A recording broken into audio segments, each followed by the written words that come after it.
CPM-ന്റെ area സമ്മേളനത്തിൻ്റെ ഭാഗമായി വഞ്ചിയൂരിൽ road തടഞ്ഞുകൊണ്ട് CPM-ന്റെ പൊതുസമ്മേളനം നടത്തിയിട്ടുണ്ടായിരുന്നു. അത് വലിയ വാർത്തയായതോടെ ഇന്ന് ഹൈക്കോടതി ഇടപെട്ടിട്ടുണ്ട്. ഹൈക്കോടതി രൂക്ഷമായ വിമർശനമാണ് നടത്തിയത്. ഈ കോടതി പോലീസിനോടും ചോദിച്ചിട്ടുണ്ട്, പോലീസിൻ്റെ കൺമുമ്പിൽ നടന്നൊരു സംഭവത്തിൽ കേസെടുത്തിട്ടുണ്ടോ എന്നും ശക്തമായ നടപടികൾ നേരിടേണ്ടി വരുമെന്നാണ് പറഞ്ഞിരിക്കുന്നത്. എന്തായാലും സംസ്ഥാന സർക്കാരിൻ്റെ ഭാഗത്തു നിന്ന് അല്ലെങ്കിൽ സംസ്ഥാനം ഭരിക്കുന്നൊരു പാർട്ടിയുടെ ഭാഗത്തു നിന്ന് ഇത്തരത്തിലൊരു നിലപാടുണ്ടാകുന്നത് ശരിയാണോ? തീർച്ചയായിട്ടും ഏത് പാർട്ടിയായാലും ഭരണകക്ഷിയാവുമ്പം കൂടുതൽ ജാഗ്രതയോടെ പെരുമാറേണ്ടതായിരുന്നു. ഭരണത്തെ നയിക്കുന്ന പാർട്ടിയുടെ സമ്മേളനം അവർ കൂടുതൽ മാതൃകാപരമായിട്ട് ചെയ്യേണ്ടതായിരുന്നു. ഇത് വളരെ ഗുരുതരമായൊരു കുറ്റമാണ്. പ്രത്യേകിച്ചും നമ്മുടെ നാട്ടിലെ ഈ ബന്ദ് പോലെയുള്ള കാര്യങ്ങൾ പൊതുജനങ്ങൾക്ക് ബുദ്ധിമുട്ട് ഉണ്ടാകുന്ന തരത്തിലുള്ള ബന്ദ് ഹർത്താൽ ഒക്കെ നിരോധിച്ചിട്ടുള്ള ഒരു കാലമാണ്. എന്നാലും ബന്ദിനെ ഹർത്താൽ എന്ന പേരിൽ നടത്തുന്നുണ്ടെങ്കിലും അത് പരമാവധി പൊതുദ്രോഹകരമാകാത്ത തരത്തിൽ ചെയ്യണം എന്നൊക്കെ ഉണ്ട്. അങ്ങനെയൊക്കെ ചിലരൊക്കെ പാലിക്കാറുമുണ്ട്. പക്ഷേ ചിലപ്പോൾ അതിന് വിട്ടുപോകും. പക്ഷേ ഇതങ്ങനെയല്ല. തിരുവനന്തപുരം ജില്ലയിലെ ഒരു ഏരിയ സമ്മേളനം ഒരു റോഡ് അടച്ച് ജനങ്ങൾക്ക് ഗതാഗതമൊക്കെ മുട്ടിച്ച് നടത്തുക എന്ന് പറയുന്നത് ഒട്ടും ആശാസ്യമായ കാര്യമല്ല. അതും പോലീസ് സ്റ്റേഷൻ്റെയും വഞ്ചിയൂർ കോടതിയുടെയും ഒക്കെ പരിസരത്തുള്ള പ്രധാനപ്പെട്ട ഒരു റോഡായിരുന്നു. അത് അടച്ചതോടുകൂടി അവിടെ മണിക്കൂറുകളോളം ഗതാഗതം നിലച്ചു. ജനങ്ങൾക്കുള്ള സഞ്ചാരം തടസ്സപ്പെട്ടു. ഒരുപാട് പേർക്ക് ആവലാതിയും ബുദ്ധിമുട്ടും വന്നപ്പോഴാണ് അതൊരു വലിയ വാർത്തയായത്. അതിനെപ്പറ്റി പോലീസ് ഇതുവരെയും കണ്ടഭാവം നടിക്കാതിരിക്കുക. അത് ഭരണകക്ഷിയുടെ ആയതുകൊണ്ടാണ്. നേരെ മറിച്ച് വേറെ ഏതെങ്കിലും കക്ഷിയുടെ ആയിരുന്നുവെങ്കിൽ, പ്രതിപക്ഷത്തുള്ള ഏത് കക്ഷിയുടെ ആയിരുന്നെങ്കിലും ആ സെക്കൻഡിൽ കേസുണ്ടാവും. അത് അങ്ങനെ തുടരാൻ അനുവദിക്കുക തന്നെ ഇല്ല, നീക്കം ചെയ്യുമായിരുന്നു. നീക്കം ചെയ്യേണ്ട പോലീസ് നിർനിമേഷരായി നിന്നു. കൂടാതെ അത് സംഭവിച്ചതിന് ശേഷം പോലും ഒരു ആക്ഷൻ എത്രയോ ദിവസം കഴിഞ്ഞു ഉണ്ടായില്ല. അപ്പോൾ നീതിപീഠം അതിൽ ഇടപെട്ടതിൽ ജനങ്ങൾക്ക് വലിയ ആഹ്ലാദമുണ്ടാകും. ചോദിക്കാനും പറയാനും ആരെങ്കിലും ഉണ്ടല്ലോ എന്നത്. മാധ്യമങ്ങൾ തന്നെ ഇതൊരു വളരെ ചെറിയ വാർത്തയായിട്ടാണ് കൊടുത്തത്. എങ്കിലും പൊതുശ്രദ്ധയിൽ വന്നു, പത്രങ്ങളിലും ഒക്കെ വന്നു. അങ്ങനെ ജനശ്രദ്ധയിൽ വരികയും ഇതുപോലുള്ള അങ്കലാപ്പ് സൃഷ്ടിക്കുന്ന സംഭവങ്ങൾ ഭരണകക്ഷിയിൽ നിന്ന് തന്നെ ഉണ്ടാകുകയും ചെയ്യുമ്പോൾ ഒരു അരക്ഷിതബോധം ജനങ്ങളിൽ ഉടലെടുക്കും. തീർച്ചയായും. നേരത്തെ ഇപ്പം മതസംഘടനകൾ റോഡടച്ച് പ്രാർത്ഥന നടത്തുന്നതിനെ നമ്മൾ അപലപിക്കാറുണ്ട്. ഇങ്ങനെ രാഷ്ട്രീയ പാർട്ടികൾ ഇങ്ങനെ ചെയ്യാൻ തുടങ്ങിയ മതസംഘടനകൾക്കും നാളെ നിങ്ങൾ അവരെ എന്ത് ചെയ്തു എന്ന് ഒരു ചോദ്യം അവരുടെ ഭാഗത്തു നിന്നുണ്ടാകാം. അതിനെയും കുറ്റപ്പെടുത്താൻ പറ്റാത്ത തരത്തിലേക്ക് ഇതൊരു ശീലവും ഒരു വ്യവസ്ഥയുമായി മാറുന്ന ഒരു അവസ്ഥാവിശേഷം ഉണ്ടാകും. അതൊട്ടും ആശാസ്യമല്ല. ഇത് മുളയിലേ നുള്ളേണ്ടതാണ്. കോടതിയുടെ ഇടപെടൽ ഏതായാലും ജനങ്ങളെ സംബന്ധിച്ചിടത്തോളം ഒരു പ്രതീക്ഷ നൽകുന്നു. സാർ, ഈ കോടതിയുടെ ഇടപെടൽ എന്ന് പറയുമ്പം സാധാരണഗതിക്ക് ഒരു ഹർജിയുമായിട്ടൊക്കെ പോയാലായിരുന്നു ഹൈക്കോടതി ഇടപെട്ടത്. സ്വമേധയാ കേസെടുക്കുക എന്നൊരു അവകാശം അല്ലെങ്കിൽ അധികാരം കോടതിക്കുണ്ടെങ്കിലും കോടതി ഇപ്പോൾ അത് വളരെ വിശാലമായി ഉപയോഗിക്കുന്നുണ്ട്. കാര്യം ഇത്തരത്തിലുള്ള സാമൂഹികമായ പ്രശ്നങ്ങൾ വരുന്ന സമയത്ത് ഹൈക്കോടതിയുടെ ശ്രദ്ധയിൽ വരുന്നു. ഹൈക്കോടതി നേരിട്ട് തന്നെ ഇപ്പോൾ തുടർച്ചയായി 2 or 3 കേസുകൾ ഈ അടുത്ത ദിവസങ്ങളിലായി സ്വമേധയാ കോടതി എടുത്തിട്ടുണ്ട്. അപ്പോൾ അത്തരത്തിൽ കോടതി കുറച്ചുകൂടി ഒരു ഉത്തരവാദിത്തം കാണിക്കുന്നത് പൊതുജനങ്ങളെ സംബന്ധിച്ചിടത്തോളം ഏറെ ആശ്വാസമല്ലേ? അല്ല, ഒരു കാലത്ത് സംസാരിക്കുമായിരുന്നു ജനങ്ങൾക്ക് അവസാനത്തെ റിസോർട്ട് കോടതിയാണ്. വേറെ ഒരു മാർഗമില്ലാതെ വരുമ്പോൾ കോടതിയെ ശരണം പ്രാപിക്കുക. നേരത്തെ അതിൻ്റെ കൂട്ടത്തിൽ മാധ്യമവും കോടതിയുമാണ് ജനങ്ങളുടെ ആകെ പ്രതീക്ഷ. എല്ലാ രാഷ്ട്രീയ പ്രസ്ഥാനങ്ങളും നമ്മളെ കൈവിട്ടു എന്ന ഒരു ശൂന്യതാബോധം ജനങ്ങൾ ഫീൽ ചെയ്തിരുന്നുണ്ട് ഒരു കാലം ഉണ്ടായിരുന്നു. ഇപ്പോൾ മാധ്യമങ്ങളെ ആ കാറ്റഗറിയിൽ നിന്ന് ജനങ്ങൾ തന്നെ വിട്ടു. കാരണം മാധ്യമങ്ങളൊന്നും സത്യം പറയുന്നില്ല, ഇല്ലെങ്കിൽ അർദ്ധസത്യങ്ങളെ പറയുന്നുള്ളൂ. അപ്പോൾ അവർ വളരെ പാർഷ്യലാണ്. ഭരണകക്ഷിയിലെ ഏറ്റവും ശക്തമായ പാർട്ടിയെ എതിർക്കാനുള്ള ധൈര്യം ഇന്നത്തെ മാധ്യമങ്ങൾക്ക് പലതിനും ഇല്ല. ഒന്നുകിൽ കണ്ണടച്ച് കളയും, ഇല്ലെങ്കിൽ അവരെ സൂചിപ്പിക്കുന്ന വാർത്തകൾ കൊടുക്കും. ഈ ഒരു അവസ്ഥാവിശേഷം നിലനിൽക്കെ ഹൈക്കോടതി ഇടപെട്ടത് ജനങ്ങളെ സംബന്ധിച്ചിടത്തോളം ഏറ്റവും ശുഭകരമായ കാര്യമാണ്. നമ്മളുടെ എല്ലാ വാതിലുകളും പ്രകാശ ബിന്ദുക്കളെല്ലാം കെട്ടുപോയിട്ടില്ല എന്നൊരു തോന്നൽ ജനങ്ങളിൽ ഉളവാക്കി. അത് ജനാധിപത്യത്തിൻ്റെ ഒരു മഹിമയാണ്. നമ്മുടെ നീതിന്യായ വ്യവസ്ഥ നിലനിൽക്കുന്നു നമ്മുടെ രാജ്യത്ത്. ഇനിയും പ്രതീക്ഷയ്ക്ക് വകയുണ്ട്. എല്ലാം അസ്തമിച്ചില്ല എന്നൊരു തോന്നലുണ്ടാക്കാൻ കോടതി മുന്നിട്ടിറങ്ങിയതിനെ നമ്മൾ കൈയടിച്ച് പ്രോത്സാഹിപ്പിക്കും. തീർച്ചയായും സാർ, ഇത് പറയുമ്പോൾ തന്നെയാണ് എനിക്ക് ഓർമ്മ വരുന്നത്. അതായത് പണ്ട് കാലത്ത് ഇത്തരം പ്രവണതകൾ രാഷ്ട്രീയ പാർട്ടികൾ ഈ റോഡടച്ചുള്ള ഇത് മാത്രമല്ല, എന്ത് തെറ്റുകൾ അവർ ചെയ്യുമ്പോഴും അതിനെതിരെ ശക്തമായ വിമർശനങ്ങളുമായിട്ട് ഈ സാഹിത്യകാരന്മാർ, എഴുത്തുകാരന്മാർ ഒക്കെ സാംസ്കാരിക പ്രവർത്തകരൊക്കെ രംഗത്ത് വരാറുണ്ടായിരുന്നു. സുകുമാർ അഴീക്കോട് സാഗരഗർജനം നമ്മൾ വിശേഷിപ്പിച്ച അദ്ദേഹം വളരെ വലിയ രീതിയിൽ അതിനെ വിമർശിക്കാറുണ്ടായിരുന്നു, അതിന് പരിഹാരവും ഉണ്ടാകുമായിരുന്നു. പക്ഷേ ഇന്നത്തെ സാംസ്കാരിക നായകന്മാരും ഇന്നത്തെ എഴുത്തുകാരും ഒക്കെ പ്രത്യേകിച്ച് ഇടതുപക്ഷം ഭരിക്കുമ്പോൾ മിണ്ടാറില്ല. അത് സത്യത്തിൽ ഇങ്ങനെ എല്ലാ മേഖലകളിൽ നിന്നും പ്രതികരണമില്ലാത്തൊരവസ്ഥ വരുന്നില്ലേ? അതുണ്ട്, അത് ഉണ്ട്. ഇപ്പോൾ പ്രതികരണം പൊതുവേ നമ്മൾ പ്രതീക്ഷിക്കുന്ന കേന്ദ്രങ്ങളെല്ലാം നിശബ്ദമായിരിക്കുന്നു. അതെ.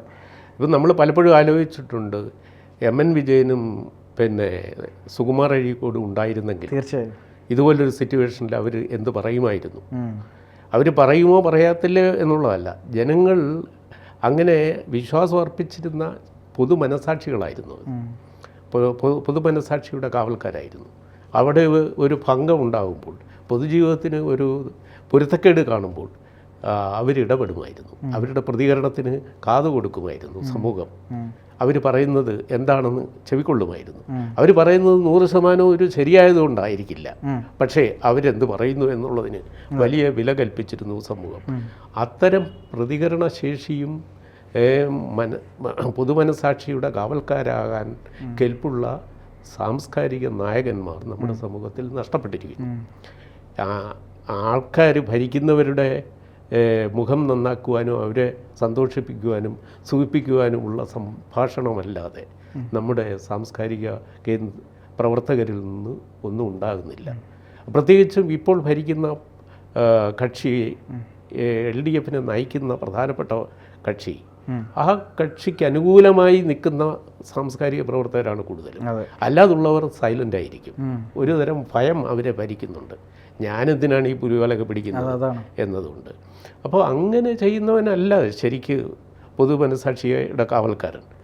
അത്തരം ആത്മാർത്ഥതയും ഉത്തരവാദിത്വ ബോധവുമുള്ള സാമൂഹ്യ ചിന്തകന്മാർ നമ്മുടെ ഈ കാലത്ത് ഇല്ല എന്നത് വലിയൊരു ഖേദകരമാണ്. അതുകൊണ്ടാണ് ഇപ്പോഴും നമ്മൾ അഴീക്കോട് മാഷുണ്ടായിരുന്നെങ്കിൽ നമ്മൾ ചിന്തിച്ചു പോകുന്നത്. തീർച്ചയായും. അപ്പോൾ അതൊരു വലിയ ഒരു ശൂന്യതയാണ്, വിടവ് തന്നെയാണ്, ഒരു വലിയ ശൂന്യതയാണ് അവരുടെ അസാന്നിധ്യം. അവരെ പോലെയുള്ളവർ പിന്നീട് ഉയർന്നു വരാത്തത്. അത് നമ്മുടെ ഇനി പ്രതീക്ഷിച്ചിരിക്കണം, ഇനി പുതിയ ആളുകൾ ഉണ്ടാകണം. പക്ഷെ നിലവിലെ ഒരു സാംസ്കാരിക പ്രവർത്തകനും ഇത്തരം അന്യായങ്ങളെ ചോദ്യം ചെയ്യുന്നില്ല. അതെ. സാമാന്യ ജനങ്ങൾക്കിടയിൽ നിന്നൊരു ഒരു പൊതു വ്യവഹാരം, പൊതു താല്പര്യ വ്യവഹാരം പോലും കൊണ്ട് കോടതിയിൽ സമീപിക്കാൻ ആരുമില്ല എന്നതും വലിയ സങ്കടകരമാണ്. ഇപ്പോൾ സിനിമാ മേഖലയിൽ നിന്ന് ഈ ഹരീഷ് പേരടിയും അതുപോലെ തന്നെ ജോയ് മാത്യുവും ഒക്കെ അത്യാവശ്യം പ്രതികരിക്കുന്ന ആളുകളാണ്. പക്ഷെ അവരെ പ്രതികരിക്കുന്നു എന്നുള്ളത് കൊണ്ട് അവരെ ഒരു വിഭാഗമാക്കി അല്ലെങ്കിൽ എന്തെങ്കിലും ഒരു പേര് വെച്ച് അവരെ അങ്ങ് ഒതുക്കിക്കളയുക, അപമാനിക്കുക, അവരിതാണ് എന്ന് പറയുക, ഈ തരത്തിലുള്ള പ്രവണതകൾ. അത് ഈ വിമർശനം നേരിടുന്നവർക്ക് വളരെ എളുപ്പം അയാളെ ഏതെങ്കിലും ഒരു കള്ളിയിൽ കൊണ്ട് സ്ഥാപിക്കുക. ഇപ്പം നമ്മളെ വേണമെങ്കിൽ എളുപ്പം പറയാം, അവൻ സംഖ്യയാണെന്ന് പറഞ്ഞാൽ പിന്നെ കുറേ ആളുകൾക്ക് അവനെ കുഷ്ഠരോഗിയെ കാണുന്ന പോലെ കാണാം, ഇല്ലേ? അതിനൊരു കൊടിച്ചി പട്ടിയെ പോലെ വേണമെങ്കിൽ ട്രീറ്റ് ചെയ്യാൻ എളുപ്പമാണ്. അപ്പോൾ അത് ഉത്തരം മുട്ടുമ്പോൾ ഒരുത്തനെ അസ്തമിപ്പിക്കുവാനോ അവഗണിക്കുവാനോ ഇതുപോലുള്ള പ്രയോഗങ്ങൾ രാഷ്ട്രീയത്തിലുള്ളവരും തൽപരകക്ഷികളും ഉപയോഗിക്കാറുണ്ട്. പക്ഷേ അതിനെയൊക്കെ അതിജീവിച്ച് അവഗണിച്ച് തൻ്റെ ശബ്ദത്തിന് സത്യസന്ധതയുടെ ധ്വനിയുണ്ട് എന്ന് വിചാരിച്ച് ഉറച്ചു നിൽക്കുന്ന ആളുകളാണ് ധീരന്മാർ. അതെ. അത്തരം ധീരത ഉള്ള ആളുകൾ നമ്മുടെ സമൂഹത്തിൽ കഷ്ടിയായി. അതാണ് മാധ്യമരംഗത്തും അത് തന്നെയാണ് സംഭവിച്ചുകൊണ്ടിരിക്കുന്നത്. സാർ, നമുക്ക് അവസാനിപ്പിക്കേണ്ട സമയമായി. ആ സമയത്ത് ഞാൻ ആലോചിക്കുന്നത് ഇത്തരം പ്രവണതകൾ ഏത് രാഷ്ട്രീയ പാർട്ടിയുടെ ഭാഗത്ത് നിന്ന് ഉണ്ടാകുമ്പോഴും അത് എതിർക്കപ്പെടേണ്ടത് തന്നെയാണ്. ഏറ്റവും അവസാനമായിട്ട് മുഖ്യമന്ത്രിയെ തന്നെ വേദിയിലിരുത്തിക്കൊണ്ട് കഴിഞ്ഞ KLF സമയത്താണോ എന്ന് തോന്നുന്നു എനിക്ക്, MT ഒരു വിമർശനം ഉന്നയിച്ചിരുന്നു. എനിക്ക് കൃത്യമായി ഓർമ്മയില്ല. കോഴിക്കോട് വെച്ചിട്ട് ഞാൻ അവിടെ ഉണ്ടായിരുന്നു. ആ വേദിയിൽ വെച്ച് വിമർശനം ഉന്നയിച്ചതിന് തൊട്ട് പിന്നാലെ അത് വലിയ വാർത്തയായി.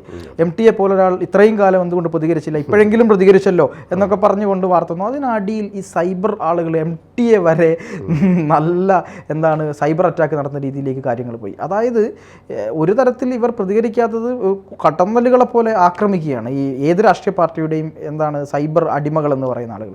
അത് ഒരു വലിയ പ്രശ്നമായിട്ട് നിൽക്കുന്നില്ലേ? അത് ഉണ്ട്. അങ്ങനെ അവർ ഡിഫെൻഡ് ചെയ്യാനായിട്ട് ചോറ്റുപട്ടാളത്തെ പോലെ കുറേ ആളുകളെ അണിനിരത്തിയിട്ടുണ്ട്. അവരവരുടെ ജോലി ചെയ്യും. അങ്ങനെയൊക്കെ പ്രതീക്ഷിച്ചും കൊണ്ട് നിൽക്കുന്നവരാണല്ലോ ധീരത പ്രകടിപ്പിക്കേണ്ടത്. അപ്പോൾ MT അങ്ങനെ പറഞ്ഞത് ഒരുപക്ഷെ അദ്ദേഹത്തോട് തന്നെ നീതി ചെയ്യണം എന്നൊരു നീതിബോധത്തിൽ നിന്നായിരിക്കും. അവസാനമെങ്കിലും ഇത്രയും പറഞ്ഞില്ലെങ്കിൽ സഹിക്കാൻ പറ്റാതെ ഇപ്പോൾ പറഞ്ഞു. അതേസമയത്ത് സച്ചിദാനന്ദൻ പറഞ്ഞല്ലോ, ഭരണം നമുക്കൊരു ബാധ്യതയായിരിക്കുന്നു, പാർട്ടി ഇല്ലാതാകും, തുടർ ഭരണം മാർക്സിസ്റ്റ് പാർട്ടിയുടെ കഥ കഴിക്കും എന്ന് ഒരു മാധ്യമ ഇൻ്റർവ്യൂവിൽ സച്ചിദാനന്ദൻ എന്ന കവി പറഞ്ഞു. പിറ്റേന്ന് അയാൾ അത് പിൻവലിച്ചു. ആ നിലപാടിൽ നിന്ന് അയാൾ പിന്മാറി.